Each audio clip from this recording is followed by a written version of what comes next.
เฮามานับคะแนนการเลือกตั้งที่ประเทศไทยเออ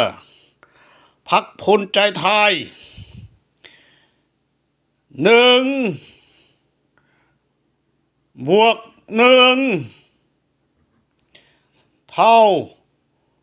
4มี4 คะแนน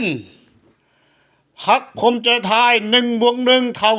4อันนี้พรรคประชาชน1+3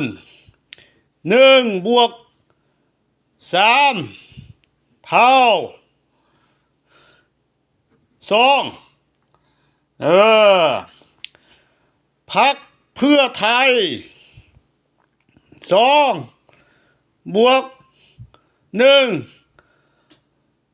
เท่า1โอ้ยแบบนี้แม่นกันกงเลยเนาะบ่มี1+1เท่า4 1+3เท่า2 2+1เท่า1การเลือกตั้งที่ประเทศไทยมันโกงกันแบบนี้ฮ่า